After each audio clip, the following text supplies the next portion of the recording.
Good morning students. आज हम लोग नंबर सिस्टम के फोर्थ पार्ट पे चलेंगे। तो फोर्थ पार्ट में जितने भी संख्या अभी हम पढ़ चुके थे उसके बारे में थोड़ा इन्फॉर्मेशन दे देते हैं। ठीक है, तो हम लोग पढ़ चुके थे natural number, whole number, integers, rational number और इरेशनल नंबर। इतना तरह का नंबर हम लोग पढ़ चुके हैं और ये जितना भी नंबर है सारा का सारा रियल नंबर के अंतर्गत आता है।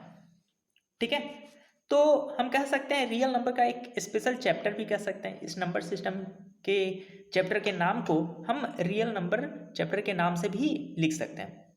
ठीक है, क्योंकि रियल नंबर के अंदर में ही ये सब सारा आता है।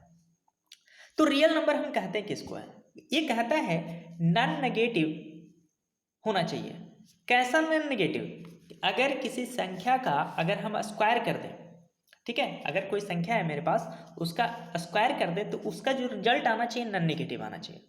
ठीक है, मतलब सिंपली ये कहना चाह रहा है कि जो नंबर होना चाहिए वो कभी इमेजिनरी नहीं होना चाहिए, रियल होना चाहिए, वास्तविक संख्या होना चाहिए।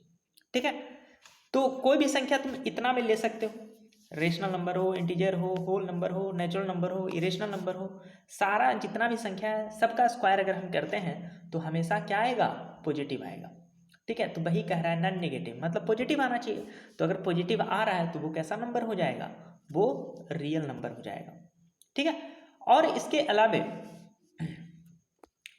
जो रियल नंबर का प्रॉपर्टी है, ठीक है, एडिशन सब्ट्रैक्शन मल्टीप्लिकेशन डिवीजन का जो रूल है उस रूल को फॉलो करता है। ठीक है, तो उस रूल को फॉलो करने में जैसे कॉम्युलेटिव लॉ है, एसोसिएटिव लॉ है, ठीक है, आइडेंटिटी है, एडिटिव आइडेंटिटी है, इन्वर्स है। ठीक है, तो ये सब सारे रूल को रियल नंबर्स फॉलो करते हैं, जो कि हम लोग जूनियर क्लासेस में पढ़ते हैं, मतलब कि 7-8 क्लासेस में हमको पढ़ना होता है। ठीक है, तो अब उसका जो बेसिक सा एडिशन वगैरह है, जैसे x प्लस एक्स है तो ऐड करेंगे तो क्या हो जाएगा? 2x हो जाएगा। उसी प्रकार 3x प्लस 4x है, उसको अगर ऐड हम करते हैं तो 7x हो जाता है, या फिर उसी प्रकार से सब्ट्रैक्शन करते हैं तो सब्ट्रैक्ट होता है। ठीक है, और 3x इंटू एक्स कर दें तो 3x स्क्वायर होता है। तो ये सिंपल जो कैलकुलेटिव पार्ट होता है रियल नंबर का वो सब चीज़ें हम जानते हैं। ठीक है, उसके आगे हम चलते हैं। जैसे रेशनल नंबर था, ठीक है, बहुत सारी संख्याएं रेशनल नंबर आया था उसको हम रिप्रेजेंट किए थे, इंटीजर आया था, होल नंबर आया था या फिर नेचुरल, इसमें से जो भी नंबर आया उसको हम रिप्रेजेंट किए नंबर लाइन पे। अब जो आता है टॉपिक, मेन टॉपिक अब यहाँ से स्टार्ट होता है। कहता है कि representation of irrational number, number line पे इरेशनल नंबर को रिप्रेजेंट करना है। ठीक है, तो नंबर लाइन के बारे में तो हम जानते ही हैं। ठीक है, तो अब हमको रिप्रेजेंट करना है नंबर लाइन पे, तो क्या तरीका होगा रिप्रेजेंटेशन का उसको हम सीखेंगे इस क्लास में। तो चलते हैं। तो कहता है representation of irrational number on the number line. तो सबसे पहले अगर हमको जैसे रूट एन का निकालना है, ये फार्मूला की तरह काम करेगा। जैसे रूट एन को अगर हमको निकालना है, ठीक है, तो उससे पहले हमको रूट एन माइनस 1 का वैल्यू मालूम होना चाहिए। ठीक है, रूट एन माइनस 1 का वैल्यू मालूम होना चाहिए। तो जैसे अगर हम निकालना चाह रहे हैं रूट 2 का, ठीक है, रूट 2 को हमको फाइंड करना है, तो रूट 2 फाइंड करना है मतलब सबसे पहले रूट 1 का वैल्यू हमको मालूम रहना चाहिए। तो रूट 1 का जो डिस्टेंस है वो कितना है? 1 ही रह जाता है। ठीक है, तो ये चीज़ हमको मालूम है, इसी पर ये वर्क होगा। कैसे वर्क होगा? देखो, एक लाइन खींच लेना है, ठीक है, 1 मीटर का। ये मेरा 1 मीटर बोलो या फिर 1 यूनिट बोलो, चाहे सेंटीमीटर में रहे, मीटर में रहे, किलोमीटर में रहे, ठीक है, जो यूनिट दिया हुआ रहेगा। तो 1 यूनिट का मेरा लेंथ हो गया। अब इसी पर एक परपेंडिकुलर लाइन खींचना है, वो होना चाहिए, वो भी कितना? ये 1 मीटर है, ये भी 1 मीटर का। ये जो लाइन होगा हमेशा 1 मीटर बढ़ाना है। ठीक है, तो अब 1 मीटर और 1 मीटर यहाँ पर एंगल 90 डिग्री। अगर हम पाइथागोरस का यूज करते हैं, इसका नाम नोटेशन कर देते हैं ए, बी और सी। तो ए सी का लेंथ कितना होगा? तो हम पाइथागोरस से जब चलते हैं तो पाइथागोरस बताता है ए बी का स्क्वायर प्लस BC का स्क्वायर बराबर AC का स्क्वायर, ये होता है। तो जब इसको सोल्व करेंगे तो AC का जो लेंथ आएगा वो √2 आ जाएगा। अब जो √2 लेंथ आया, ठीक है, तो ये जो CB है हमारा, उस लेंथ को थोड़ा और बढ़ा देंगे आगे तक, ठीक है। CB जो लेंथ है उसको हम थोड़ा और आगे तक बढ़ा देंगे। थोड़ा डिलीट कर लेते हैं। ये लेंथ जो मेरा आ गया है √2 आ चुका है, ठीक है। अब जो हमारा B था और ये C था, ठीक है, BC को थोड़ा आगे बढ़ा लिए। अब हम क्या करेंगे, कंपास से जो AB लेंथ है मेरा, ठीक है, मेजर कर लेंगे। AB लेंथ मेजर कर लेंगे और एक AB लेंथ का एक आर्क खींचेंगे, ठीक है। तो आर्क मान लो कि इस D पॉइंट पर गिरा, तो ये BD ही जो लेंथ होगा वो √2 यूनिट होगा, ठीक है। सेंटीमीटर रहे किलोमीटर रहे, ठीक है। तो √2 यूनिट यही B से D तक जो लेंथ आया वही होगा, ठीक है। तो ये हमारा √2 का वैल्यू निकला। अब उसी प्रकार पिक्चर में देखिए, तो OA का जो लेंथ है वो 1 यूनिट है।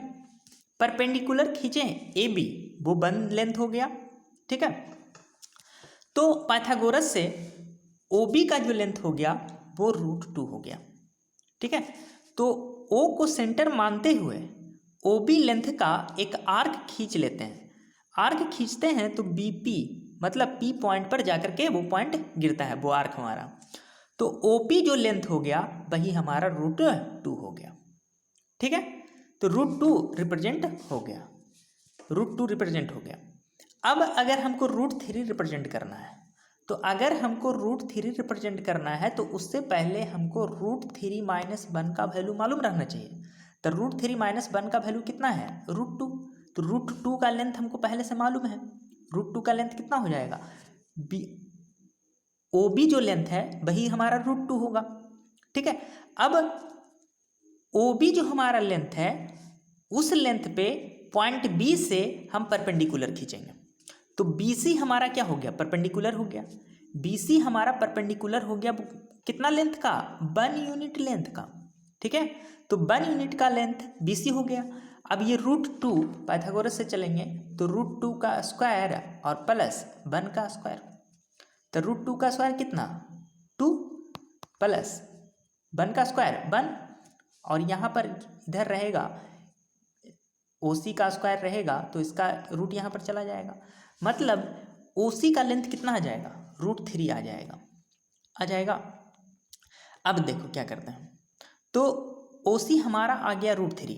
तो OC आर्क लेंथ मान लिए और O को सेंटर मानते हुए OC लेंथ से एक आर्क हम खींच लेंगे, जो कि आर्क गिरेगा किस पर, Q पॉइंट पर गिरेगा। तो O से Q का जो लेंथ हो जाएगा वो हमारा √3 हो जाएगा। उसी प्रकार और आगे चलेंगे तो √3 ये हो गया और CD का लेंथ कितना हो गया, 1, ठीक है। √3 का स्क्वायर प्लस 1 का स्क्वायर करेंगे तो कितना, 4 यूनिट आ जाएगा। तो OD का लेंथ तो 4 यूनिट आ गया, ठीक है। और OD ऐसे भी अगर नहीं भी निकालेंगे तो भी हमको पता चल जाएगा, क्योंकि अगर हमको √5 का फाइंड करना है तो √5 का अगर हमको फाइंड करना है तो हम क्या करेंगे, √5 - 1 कर देंगे। √5 - 1 कितना होता है, 4 यूनिट होता है। तो 4, तो अगर हम अलग से भी खींचना चाहें तो अलग भी खींच सकते हैं, और नहीं खींचना चाहें तो इसी में भी हम खींच सकते हैं। तो अलग हम खींच करके दिखा देते हैं। तो ये हमारा हो गया 4 सेंटीमीटर, ठीक है। इस पर 1 सेंटीमीटर परपेंडिकुलर, ये 4 यूनिट हो गया और ये 1 यूनिट परपेंडिकुलर, ठीक है। अब 90 डिग्री यहाँ से, तो अब पाइथागोरस से जब खींचेंगे तो ये लेंथ हमारा आ जाएगा कितना, ये हमारा लेंथ हो जाएगा 16, सॉरी ये होगा, गलत हो गया, ये 2 यूनिट होगा, ठीक है। ये 2 यूनिट हम खींचेंगे, क्योंकि रूट आया था कितना, √4 आया था, तो √4 का हो जाता है वैल्यू कितना, 2 हो जाता है। तो ये हमारा 2 यूनिट हो गया, 2 यूनिट प्लस 1 यूनिट। तो 2 का स्क्वायर फिर करेंगे और 1 का स्क्वायर करेंगे तो 4 + 1 5 हो जाएगा। मतलब यहाँ पर हमारा जो आ जाएगा ये लेंथ √5 आ जाएगा। तो ये O, ये B और ये A, तो OA लेंथ को हम आर्क मानते हुए, ठीक है, O सेंटर हो गया, ठीक है। OA लेंथ का एक आर्क खींचेंगे तो ये हमारा आर्क बना। इस लाइन को आगे बढ़ा देंगे, OB जो लाइन है उसको आगे बढ़ा देंगे, तो जो D पॉइंट पर गिरा तो OD जो हमारा लेंथ हुआ, OD ही हमारा क्या हो गया, OD हमारा √5 यूनिट हो गया। ठीक है, तो इस तरीके से हम खींचते हैं। इसके आगे हम चलते हैं तो इसी लाइन पर हम √2, √3, √5 को दिखा दिए। ठीक है, इसको आप अलग भी दिखा सकते हैं, सारे को अलग अलग करके भी दिखा सकते हैं। ठीक है, हम लेकिन एक ही लाइन पर इसको दिखा दिए। ये हमारा था बेसिक रूल। एक और होता है ज्योमेट्री के द्वारा रिप्रेजेंट करना। ज्योमेट्री के द्वारा जो ज्योमेट्रिकल होता है वो बहुत ही आसान होता है। ठीक है, तो ज्योमेट्रिकल मेथड हम देखते हैं। जैसे हमको √x को रिप्रेजेंट करना है। ठीक है, √x को रिप्रेजेंट करना है तो हम क्या करेंगे, तो सबसे पहले हम स्क्रीन पर बताते हैं, उसके बाद जो फिगर बना हुआ है उसको भी बताएंगे। तो √x अगर हमको डिनोट करना है तो सबसे पहले एक लाइन खींच लिए और इस लाइन को नाम दिए यहाँ से यहाँ तक A और ये B, और AB का जो लेंथ है वो √x लेंथ है। ठीक है, पहले स्क्रीन पर देखना है। AB का जो लेंथ है, सॉरी √x नहीं, x लेंथ है। ठीक है, क्योंकि AB तो √x तो हमको पता ही नहीं चलेगा, तो AB का लेंथ हो गया x यूनिट। अब क्या करना है, 1 यूनिट अपने मन से बढ़ा देना है। जैसे अगर 10 रूट कितना x है तो ये जो लेंथ हो जाएगा A से D तक x + 1 यूनिट हो जाएगा। ठीक है, इसके बाद क्या करना है कि AD को परपेंडिकुलर बाइसेक्ट कर लेंगे। ठीक है, जिससे हमको सेंटर मिल जाएगा। परपेंडिकुलर बाइसेक्टर करने के लिए आता होगा आधा से ज़्यादा लेकर के ऊपर और आधा से ज़्यादा लेकर के नीचे। इसको मिला देते हैं, पॉइंट को मिला देते हैं तो ये हमारा सेंटर की तरह काम करेगा। और इससे एक आर्क खींच देते हैं, ये हमारा आर्क हो गया। ठीक है, अब क्या करना है, जो हमारा पॉइंट B था, मतलब कि जो AB लेंथ का था, तो B पॉइंट जो है उस पर 90 डिग्री खींच देना है। ठीक है, ये 90 डिग्री हो गया। तो ये जो लेंथ आएगा इसका नाम दे दिए O। OB जो लेंथ होगा, OB का लेंथ √x होगा। ठीक है, तो B को सेंटर मान करके एक आर्क खींच लेंगे। B को सेंटर मान करके एक आर्क हम खींच लेंगे। ठीक है, तो इसका एक नाम दे दिए BE। तो B पॉइंट से E तक जो हमारा लेंथ होगा वही हमारा क्या होगा, √x सेंटीमीटर होगा। ठीक है, अब हम जो फिगर बनाए हैं बुक का इस पेज पे, ठीक है, नोट पे, तो उसको अब देख लेना है। सबसे पहले AB जो दिया हुआ है हमारा पॉइंट A और पॉइंट B, वो हम ले लिए x यूनिट, जो हमारा क्वेश्चन पूछ रहा था कि √x का दिखाइए। तो AB जो हो गया वो हमारा x यूनिट हो गया। अपने मन से BC तक बढ़ाएंगे जो कि एक यूनिट और होगा, मतलब x + 1 हो गया। ठीक है, तो AC का लेंथ हो गया x + 1, ये अपने मन से बढ़ाया जाता है 1 यूनिट। ठीक है, इसके बाद AC का परपेंडिकुलर बाइसेक्टर करते हैं। तो AC का जब परपेंडिकुलर बाइसेक्टर किए तो ये जो हमारा पॉइंट है वो O से पास कर गया, तो O हमारा सेंटर हो गया। तो O जब सेंटर हो गया तो A से ले करके हम एक आर्क बनाएंगे जो कि C तक जाएगा। ठीक है, और B जो हमारा पॉइंट दिया था x यूनिट, B पॉइंट से हम परपेंडिकुलर ड्रा कर लेंगे। परपेंडिकुलर जो ड्रा हुआ ये लाइन BD, वही हमारा जो लेंथ होगा वो √x होगा। अब हम क्या करेंगे, प्रोटेक्टर से कंपास से एक आर्क खींच लेंगे जो कि लेंथ होगा, कितना लेंथ का, BD लेंथ का। तो BD लेंथ का जो आर्क होगा वही हमारा ये भी लेंथ होगा। ठीक है, ये लेंथ और ये लेंथ बराबर हो जाएगा, BD लेंथ, और इसका नाम दे देते हैं जो हमारा आया है, सॉरी BE। ठीक है, यहाँ से एक आर्क खींचेंगे तो जा करके E पर गिरेगा। ठीक है, तो यही हमारा BE जो लेंथ होगा वो भी कितना हो जाएगा, √x यूनिट हो जाएगा। ठीक है, ये हमारा ज्योमेट्रिकल मेथड है। ठीक है। इसके बाद आता है, जैसे एक क्वेश्चन है, रूट 8.47 को नंबर लाइन पे डिनोट करना है। ठीक है, तो हम ज्योमेट्रिकल मेथड का यूज करते हैं। तो सबसे पहले ए बी जो लेंथ है हमारा 8.47 लेंथ का है। ठीक है, ए बी, और एक यूनिट अपने मन से बढ़ा दिए हैं, तो बी सी तक हो गया कितना, अगर टोटल हम बात करें तो 9.47 हो गया। ठीक है, अब क्या करना है, ए सी को डायमीटर बना देना है, सेंटर एक लेना है। तो सेंटर लेने के लिए क्या करेंगे, परपेंडिकुलर बाइसेक्टर करेंगे। तो परपेंडिकुलर बाइसेक्टर खींचे तो ये मेरा एक परपेंडिकुलर बाइसेक्टर हुआ। तो मान लो कि ये पॉइंट हमारा सेंटर है, ये वाला पॉइंट। ठीक है, तो इस सेंटर से एक आर्क हम बनाया, ये हमारा ये आर्क बना ए सी। ठीक है, तो ए सी हमारा आर्क बन गया।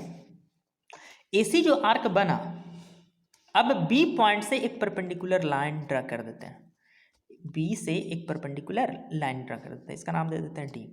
ठीक है, और ये बी डी जो है, बी डी जो लेंथ होगा वो लेंथ होगा रूट अंडर 8.47, लेकिन उसको हमको ड्रा करना है किस चीज़ पे, नंबर लाइन पे। तो हम क्या करते हैं, जो बी डी लेंथ है उस लेंथ का एक आर्क बना लेते हैं कंपास की मदद से। तो एक आर्क बन गया। ठीक है, तो ये जो आर्क बना वही बीई का लेंथ और बीडी का लेंथ बराबर होगा। तो अब देखिए बीई का लेंथ कितना हो गया, रूट अंडर 8.47 हो गया, और इसी चीज़ को हमको दिखाना था नंबर लाइन पे। ये हमारा नंबर लाइन है, ये जो हमारा है ए ई, यही हमारा नंबर लाइन है, जिसमें बी पॉइंट को 0 कर देंगे। ठीक है, और यहाँ से ले करके यहाँ तक का जो लेंथ होगा वो रूट अंडर 8.47 होगा। इसी में कभी कभी क्वेश्चन पूछ लेता है, रिप्रेजेंट 1 प्लस रूट अंडर 8.47। तो क्या करेंगे, जितना ये आया है यूनिट, रूट 8.47 यहाँ से यहाँ तक आया, उसमें एक यूनिट जोड़ देंगे। अगर 2 कहेगा, ठीक है, तो 2 यूनिट जोड़ देंगे। इस तरीके से आगे हम बना लेंगे। ठीक है, इसके अलावा एक टाइप का और क्वेश्चन पूछता है, representation of decimal numbers on the number line in large decimals. ठीक है, मतलब 4 डिजिट का डेसिमल्स रहेगा, उसको रिप्रेजेंट करना है नंबर लाइन पे, उसको दिखाना है, देखना है, मतलब कि उसको जूम करके। ठीक है, चलिए एक एग्जाम्पल है उससे हम समझते हैं। Representing real numbers on the number line successive magnification. ठीक है, इसको ये जो तरीका है उसको हम बोलते हैं सक्सेसिव मैग्निफिकेशन के जरिए इस बड़े से संख्या को 3 पॉइंट मतलब 895 को हमको रिप्रेजेंट करके दिखाना है। तो इस लाइन को दिखाने के लिए हम आते हैं इस फिगर पर। ये जो फिगर है और बाकी सब उसी तरीके से आपको लिखना भी पड़ेगा। तो 3.895 के बारे में सोचिए। तो ये संख्या सोचने पर हमको मालूम होता है कि ये जो संख्या होगा कन्फर्म है कि 3 और 4 के बीच में लाई करेगा। तो जब 3 और 4 के बीच में लाई करेगा तो एक लाइन खींचिए। तो ये जो पहला हमारा स्टेप है, ये वही स्टेप है जिसमें 3 और 4 को दिखाया गया। लेकिन अब 3 और 4 से ऊपर चलिए, तो इस 95 को हटाइए, ये 3.8 है। ठीक है, तो 3.8 अब कहाँ से कहाँ लाइट करेगा, तो ये कन्फर्म है कि 3 और 3.9 या फिर कह सकते हैं 4, ये जो हमारा लास्ट का पॉइंट है वो 4 है, 3 और 4 के बीच में लाई करेगा। तो बारी बारी से सब नंबर को रिप्रेजेंट करिए। तो 3 है तो 3.1, 3.2, 3.3, 3.4, 3.5, 3.6, 3.7। ठीक है, 3.8, तो 3.8 आ गया, लेकिन अभी भी इसके बाद संख्या बचा हुआ है। मतलब ये संख्या 3.8 और 3.9 के बीच में लाई करेगा। ठीक है, तो ये हमारा 3.8 हो गया, ये 3.9 हो गया। इसके बाद इसको और मैग्नीफाई करेंगे। तो इसके बाद अगर और मैग्नीफाई करेंगे तो हमको पता चला कि ये 3.8 से अब चला गया है कहाँ, 3.87। तो 9, तो 9 को रिप्रेजेंट करना होगा, अब 9 लाना होगा। तो 3.8 और ये हो गया हमारा 3.9, या इसके बाद एक और लिख सकते हैं कितना, 4। ठीक है, अब इसको बढ़ाइए, तो 3.8 से आगे बढ़ेगा तो ये 3.81 होगा। क्योंकि 3.8 को हम लिख सकते हैं 3.80 भी तो लिखा जा सकता है। तो 3.80 से अब हम चलेंगे तो 3.81, 3.82, 3.83, 3.84, 3.85, 3.86, 3.87, 3.88, 3.89, फिर 3.9। तो ये तो हमारा जो संख्या था 3.89, वो 3.89 और 3.99 मतलब यहाँ 3.90 के बीच में ही तो होगा। ठीक है, तो इसको फिर लार्जर करें, फिर मैग्नीफाई कर दिए, तो फिर से मैग्नीफाई किए तो ये यहाँ पर हो गया 3.89 और यहाँ पर तो हमारा जो संख्या था 3.9 और इसके बाद अगर एक पॉइंट और लेंगे तो ये 4 पॉइंट होगा।